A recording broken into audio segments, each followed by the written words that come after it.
Did you know? Mario 2 was originally another game called Doki Doki Dragon Dragoon.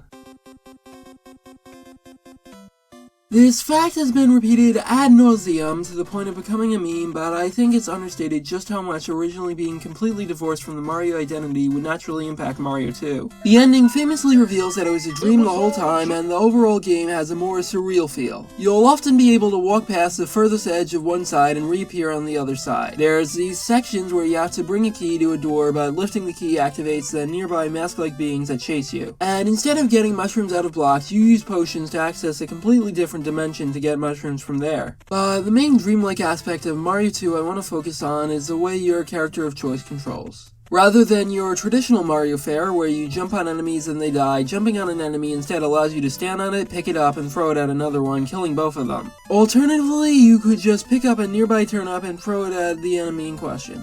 This just feels weird for a platformer. Contact damage is something that platformers condition you to innately expect from enemies, so standing on them like you do in Mario 2 goes against this conventional wisdom. The reason that Mario 2 is like this is simple. It's on the NES, this new frontier for games where what does and doesn't work wasn't known yet and experimentation was the norm. If you look hard enough, you could find similar oddities in all sorts of NES platformers. Games like DuckTales and Euphoria require you to hold down for your jumps to be able to deal damage. The first Mega Man has a weirdly inconsistent score system with no in-game benefits as a result of Capcom being used to arcade games. Moreover, the expectations of what game franchises are supposed to be like haven't been fully set in stone, so when a game did well, its sequel was more likely to be completely different in mechanics, tone, etc. And these weird 8-bit sequels tend to interest me both in their deviations from the norm and how their DNA would go on to shape the respective franchises. Mario 2, one of the tamer examples in this video, has a distinct identity in a way you can't say for a lot of 2D Marios. But despite its differences, it introduced a lot of conventions of the Mario series.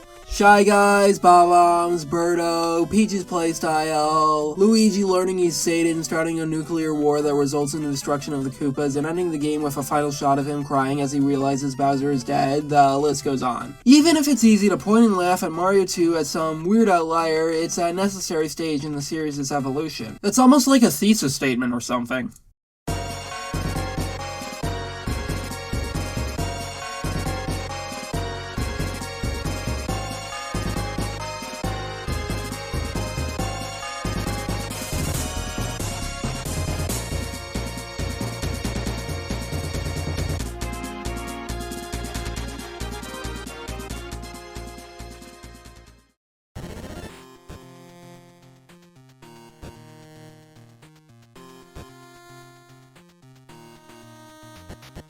(1991's) Metroid 2 Return of Samus is easily the best game in this video. While having it this early might seem anticlimactic, it's also on the more conventional side mechanically, and probably the most well-liked of the 6. Aside from maybe Mario 2, but that's more so it being liked for the reasons most people would like a 2D Mario, rather than anything about it specifically. It's not nearly as regarded as the heavy hitters of Super, Prime, Dread, etc., but it is generally seen as a more fun game than Metroid 1 in a traditional sense. And the 3DS remake being worse is a more common talking point than you'd see for something like Shadows of Valentia or the various FF2 re-releases. Compared to the first game's homogeneous room layouts, Metroid 2 splits planet SR388 into various distinct areas, improving your navigation in a mechanical sense and paving the way for a lot of the environmental storytelling Metroid as a series is praised for. In general, Metroid 2 is designed around the kinds of short play sessions that a handheld system would naturally entail, which is a quality that a lot of my favorite games possess. It replaces the first game's password system with a more generous save system, and is also on the lower end of difficulty as far as Metroid games are concerned, even if you're a dumb idiot like me who forgot the Varia suit in their playthrough. The end result is a game with really nice pacing, the kind where you can just bust it out for a couple minutes on the school bus, get something done, turn it off, and die horrifically because the school bus was in the middle of a demolition derby. It's a fun game, and you know what we in the business say about fun.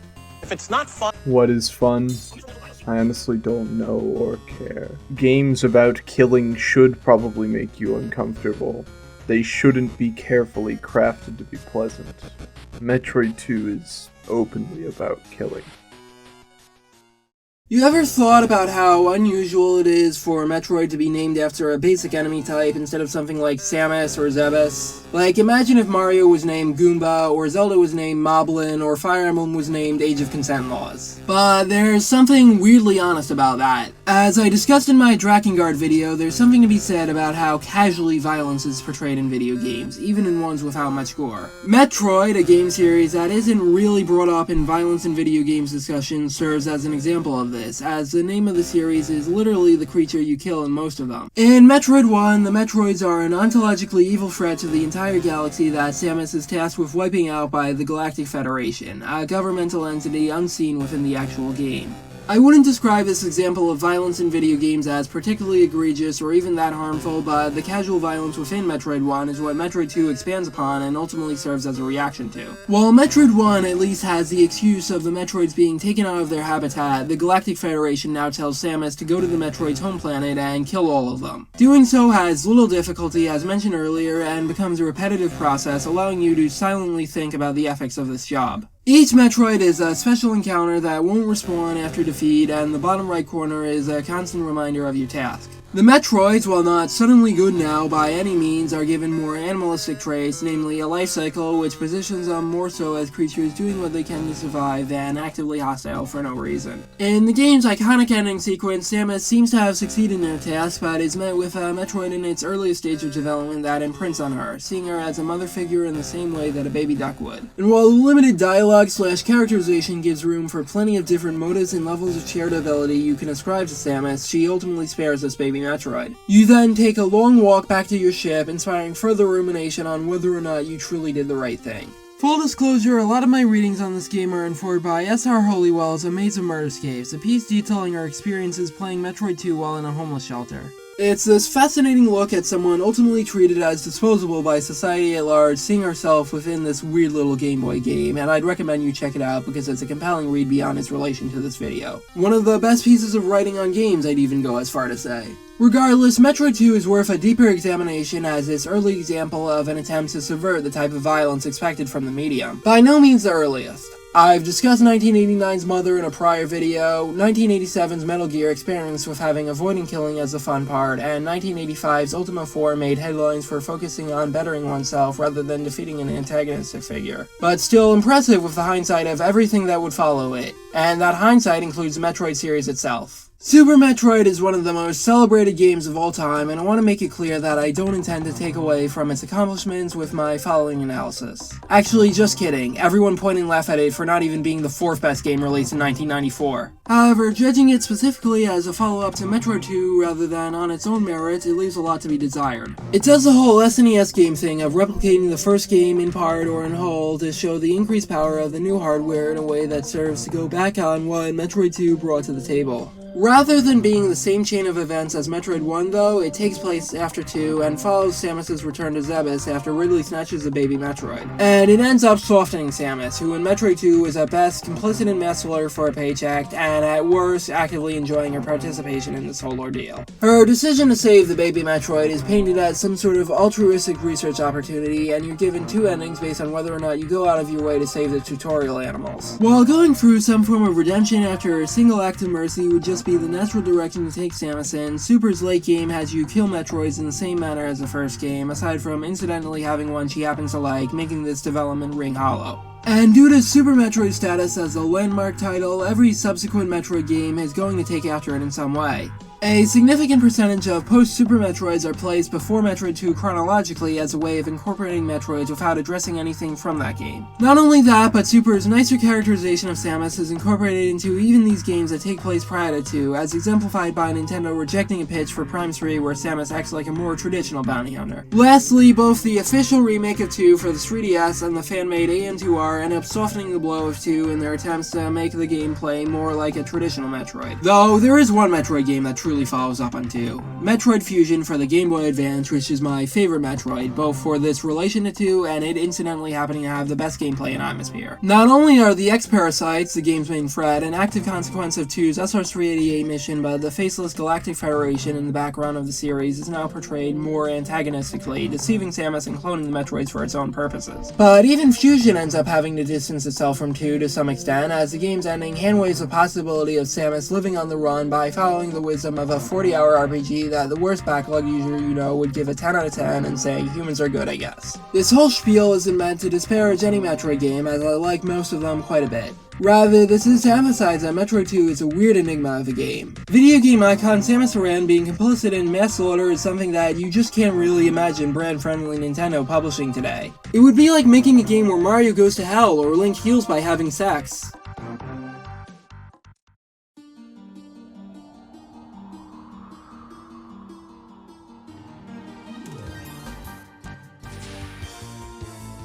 Full disclosure, Zelda 2 is the one game in this video that I never actually finished, having tapped out sometime after doing the third dungeon and reaching the new continent. This isn't to say that it's the uniquely painful experience that some build it up to be. It's fine, albeit the game in this video that I like the least. The controls are solid, the presentation is on point, and the general dynamic of choosing whether or not an enemy is worth the cost of engaging with it is generally executed well. It's very hard to list my gripes here because I'll fully admit a lot of them are skill issues. Not a bad game, just something that incidentally happens to not match my preferences. Really, I think my main takeaway from playing Zelda 2 is that it's not that out of the ordinary in the context of the Zelda series or more broadly NES games as a whole. Its level of difficulty existed in Zelda 1, albeit to a lesser extent, and is just a natural trend in the NES era by virtue of there being fewer games and more incentives to make games last longer. Its leveling up and magic systems have similar equivalents throughout the Zelda franchise, be it the various ways to upgrade your equipment or Ocarina of Time's 3 goddess spells. Even the side-scrolling perspective, the greatest argument for this game being a departure, existed in some form in Zelda 1 and later Link's Awakening. Moreover, Zelda 2 is still not that far from Zelda 1 structurally or tonally. It has the same core loop of getting the information and social item you need for the next dungeon and then doing said next dungeon.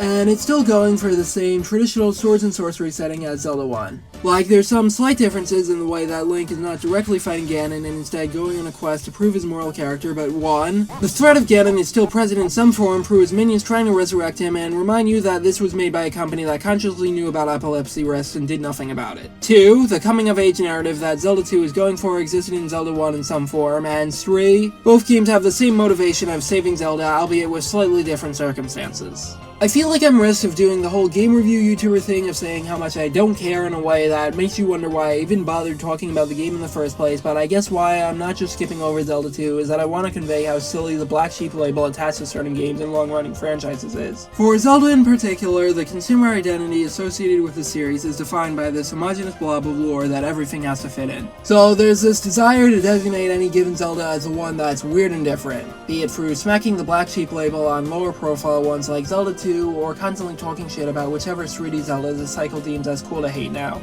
Zelda 2 isn't a game I'd feel compelled to go up to bat for if it didn't just incidentally happen to fit in with games I wanted to talk about more, and I'm pretty apathetic towards the pre-Link's Awakening Zelda era as a whole. I don't find its deviations from the rest of its respective series nearly as interesting to discuss as those of the other games in this video. But I can't help but feel the way Zelda 2 is discussed ties into this tendency among Zelda fans to eschew all the parts of the series that slightly deviate from the brand identity set by Nintendo. Simon Belmont, one of the greatest and most attractive characters ever thought. He can jump forward with unflinching resolve, take out enemies with technical precision, and best of all, he accomplished nothing in life beyond being a temporary deterrent to a large-scale cosmic horror that will persist for centuries if not millennia beyond his untimely demise.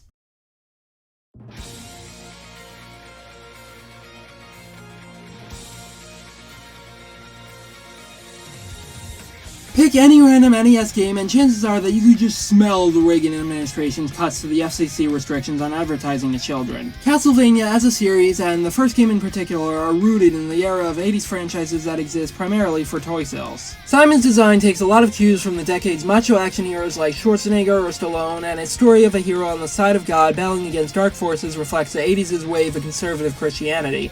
This isn't to say that Castlevania 1 is some uniquely reactionary entity or even a bad game. Rather, this is to explain that it's a product of the American works of the time it's clearly taking influence from, which is what makes Simon's Quest such an interesting follow-up to the original. Compared to the straightforward action platformer that preceded it, Simon's Quest injects RPG elements and complicates matters. Considering how it's literally the game that invented angry YouTube reviews, I don't need to spend too much time on Simon's Quest's infamous reputation. It already had a fair bit of NES crypticness that was made even worse by the game's shoddy localization. Its attempt to put the first game's more methodical controls in a more open world makes it feel really slow, and it can be pretty grindy at points. Now, I'm not going to defend stuff like the invisible holes, the text speed of the day-night cycle, the Deborah Cliff warp, or more seriously, the game's weird depictions of Romani peoples, commons of vampire-focused stuff. However, I find the game's reputation as some slow and uniquely grindy experience to be a self-fulfilling prophecy in some regards. In my first time playing the game 2.5 years ago, I feared the possibility of losing all my hearts so much that I actively save-stated at every opportunity, slowing the game even more and seemingly proving my assertions true.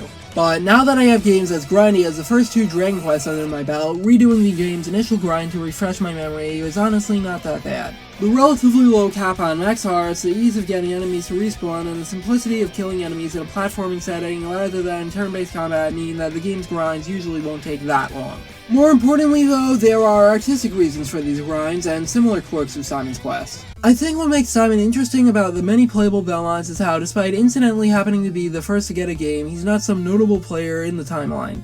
Compared to Trevor, the redeemer of the Belmonts, Richter, the last one before a multi-century-long disappearance, Julius, the participant in the Battle of 1999, or Jonathan, who did more for the Belmont clan despite not being a Belmont, Simon's role is uneventful. And the constant loop of scrounging for currency and heading to the shop adds to this. Oak stakes demystify a staple of vampire lore, reducing it to a basic commodity, and crossing swamps by using a consumable item to make yourself invincible is unconventional design in a similar vein to what I've talked about for Mario 2.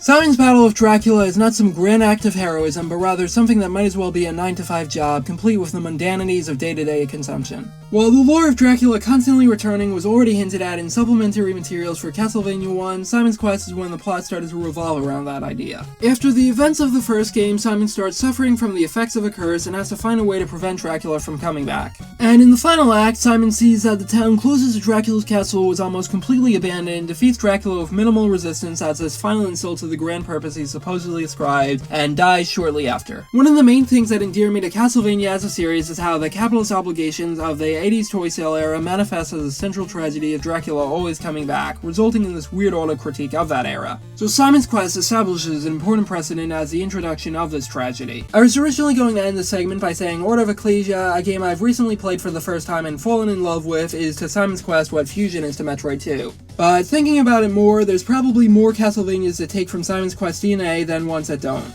Even beyond the obvious of it eventually leading to the Igavania-style gameplay down the line, it does so much for the series' storytelling and tone. I feel like within the fanbases of game franchises known for their difficulty, there's this sort of fetishization of the tough but fair mechanical challenge as some sort of objective metric for games within the brand to ascribe to, and the only thing those games are allowed to be. Simon's Quest might not be as immaculate of a design object as Castlevania, but perhaps the same could be said of all games. It's a unique experience, and I'd rather have one of those than the large pile of classic Vanias that just end up as failed attempts to recapture the high of a game that already exists.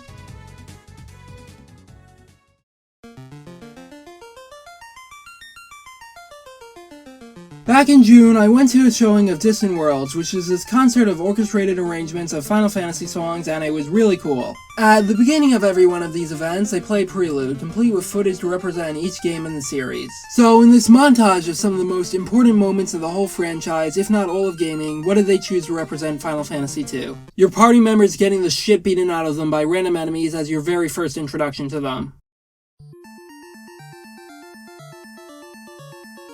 Even for a series that's constantly reinventing itself as much as Final Fantasy is, FF1 stands out in how disconnected it is from the rest of the series in some regards. It's a weird D&D pastiche, and many series staples like Chocobos, Moogles, and Phoenix Downs would have to wait until later installments to make their first appearance. So there was a lot weighing on the shoulders of FF2 as this transitional point to what is traditionally associated with Final Fantasy. While it can be a natural iteration on the first game in some regards, namely incorporating more dynamic blocking into cutscenes, expanding the magic and item list, and generally having higher numbers, it can also be unconventional in ways that are interesting. Namely, FF2 forgoes traditional leveling and replaces it with a system where performing certain actions has a chance to increase certain stats. This is a pretty controversial system, and I've simultaneously seen people who say it sucks because it requires grinding, and other people say it sucks because they like grinding and it gets in the way of that. However, I do genuinely think it's a good system if you understand how it works because it adds an extra layer of thinking to each interaction. Every battle holds the potential for clearer gains than a traditional EXP system if you play your cards right. For example, you are actively encouraged to cast spells rather than solely hit attack because ending a battle with less MP than what you started with is how that stat increases. This similar system for HP adds a risk versus reward dynamic where staying at low health can yield an impressive payoff. The common advice in regards to HP is to grind by unequipping all your weapons and repeatedly hitting yourself, although given given the threshold of lost HP you have to meet, this is an extremely suboptimal form of grinding that only serves to slow the game down. While I'm not going to deny that my FF2 playthrough made me grind from time to time, the grind is not nearly as bad as it's made out to be. In fact, I think there's some amount of fun to be had from reaching an inn and trying to figure out how to get the most gains out of exhausting your remaining HP/MP.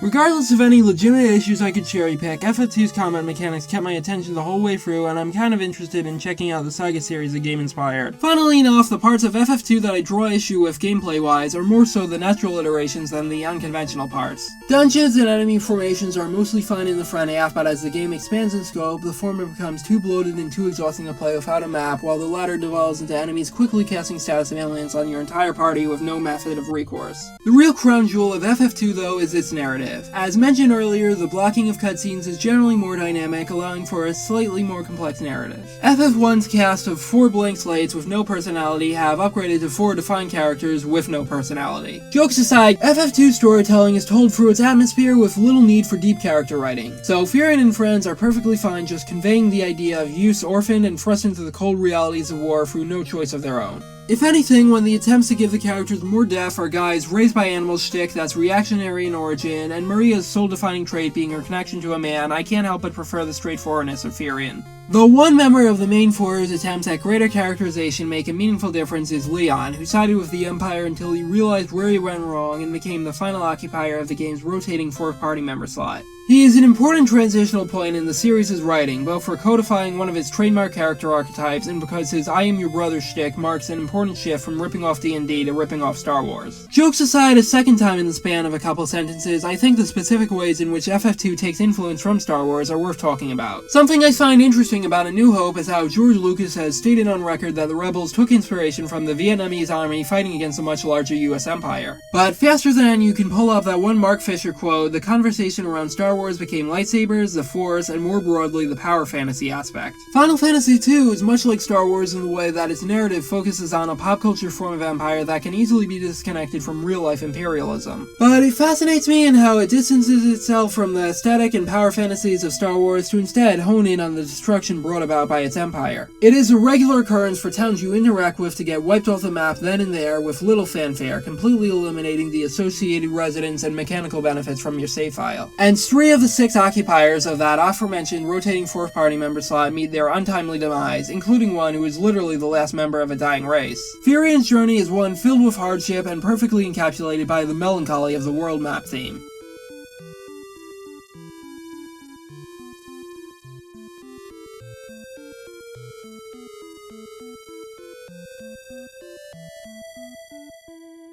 But for all the doom and gloom within Final Fantasy II, there is hope.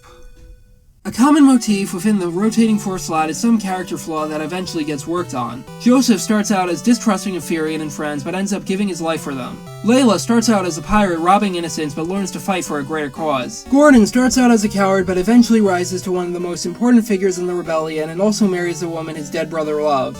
I think what makes this motif and the game more broadly stand out as hopeful is the emotional honesty of it. These kinds of revolutions are messy, often getting hit hard by the sheer pressure of the empires they're up against and making mistakes of their own volition. But that's no reason to give up on the fight for a brighter future.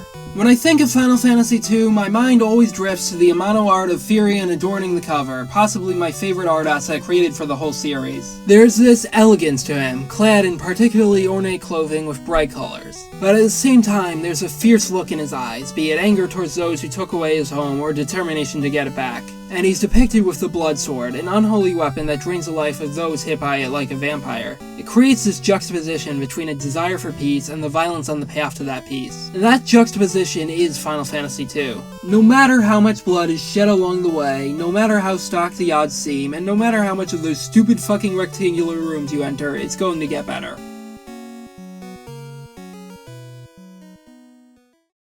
In January of this year, I uploaded a video ranking every mainline Fire Emblem. And while I'm still proud of that video's writing style and editing, my opinions on the games portrayed are understandably going to change ever so slightly as time passes. One particularly questionable take was my insistence on putting Gaiden, that janky old game that you can play the remake of instead, above like half the series. I've read rebuttals in the comments and ruminated on the game for longer, and now no longer agree with my placement of Gaiden, because it's a couple spots higher now. Fire Emblem, at least prior to Awakening, is defined by its friction. Permadeath, weapon durability, limits on grinding, etc. are all conventionally frustrating mechanics that serve as core parts of the series' identity. Gaiden stands out among the games discussed in this video in the way that it's following up a more frictional game by having a greater resemblance to the traditional RPGs of its time. Shining Force, another strategy RPG released within a week of Gaiden, shares a lot of design decisions with it, despite one of the main people who worked on it saying Fire Emblem sucks ass and served no inspiration. These decisions are just natural iterations upon the genre. In FE1, maps happen one after the other with only a single menu in between. In Gaiden though, you have access to a world map that grants you more downtime, more control over the pace of the game as decent chunks of it can be skipped entirely, and the ability to grind to your heart's content. Furthermore, there's generally less of a focus on strategy and long-term resource management. Inventory is streamlined from 4 slots to a weapon you innately have, a single additional equipment slot, and maybe a set of spells if you're the right class. Every unit is force deployed outside of dungeons, immediately thrusting you into the action without the need for preps. Even permadeath is alleviated somewhat, through 9 revivals across the span of the campaign compared to FE1 having only a single one in the second to last map. Speaking of maps, that's one of the biggest and most heavily critiqued changes in Gaiden's design philosophy. FE1's distinct and more carefully considered maps are replaced with open fields that often get reused to save space. They get a bad rap, and while that's sometimes warranted in cases like the Desert Forest, Jetted Swamp, and ambushes, it's often exaggerated. Even if you don't rely on a certain blue-eared nun breaking the game, your limited options key you into making the most of positioning and also learning quirks of the AI, like how they'll run away to heal after reaching half health, or how they will prioritize attacking beneficial terrain over attacks that kill. As I described in the FE ranking, it gives you the feeling of controlling smaller forces using guerrilla tactics to contend with a much larger empire. Its narrative is similar to FF2 in that regard, but whereas that game is about finding hope for the initial uncertainty, Gaiden is about the opposite. Centuries before the events of Gaiden, a conflict between 2 deities breaks out on a small continent located in the same world as the first game, resulting in a border being formed between 2 new countries. The power-hungry god Duma's hatred for humanity results in the Regalian Empire, a militaristic force growing stronger and stronger by the moment. The more peaceful goddess Milla instead creates the kingdom of Zofia, choosing to provide for her people but inadvertently creating an evil monarchy. Redundant statement, I know, more concerned with his own opulence than any of his subjects. This continent's unstable political situation was doomed from the start, and years before the events of the game, it erupts with Chancellor Desai killing the king of Zofia and taking the crown for his own, thus allowing Emperor Rudolf to launch an attack and abduct Milla, resulting in a drought. Gaiden and its remake are structurally distinct from your standard FE fare in how you simultaneously control 2 armies with the 2 leaders corresponding to the virtues and follies of the 2 deities. Celica, an escaped princess of Zofia raised in a church, represents the caring side of Milla. Her journey is a religious pilgrimage rather than a military campaign, and the combat she engages in is merely self-defense, necessitated by the pirates and cultists roaming the land. Celica's story is that of a pacifist recognizing the need for violence. Alm, on the other hand, represents the more violent side of Duma. He joins a militia resisting Desai's rule, actively going against his adoptive grandfather's wishes for him to stay in the village. From there, he rises through the ranks, eventually becoming the leader of this deliverance, reclaiming Zofia, and launching an invasion on the Empire against Celica's wishes, and really just common sense. But against all odds, he succeeds and beats Rudolph so badly they wrote a song about his bloody nose. And in the Emperor's dying breath, he reveals that Alm is his son.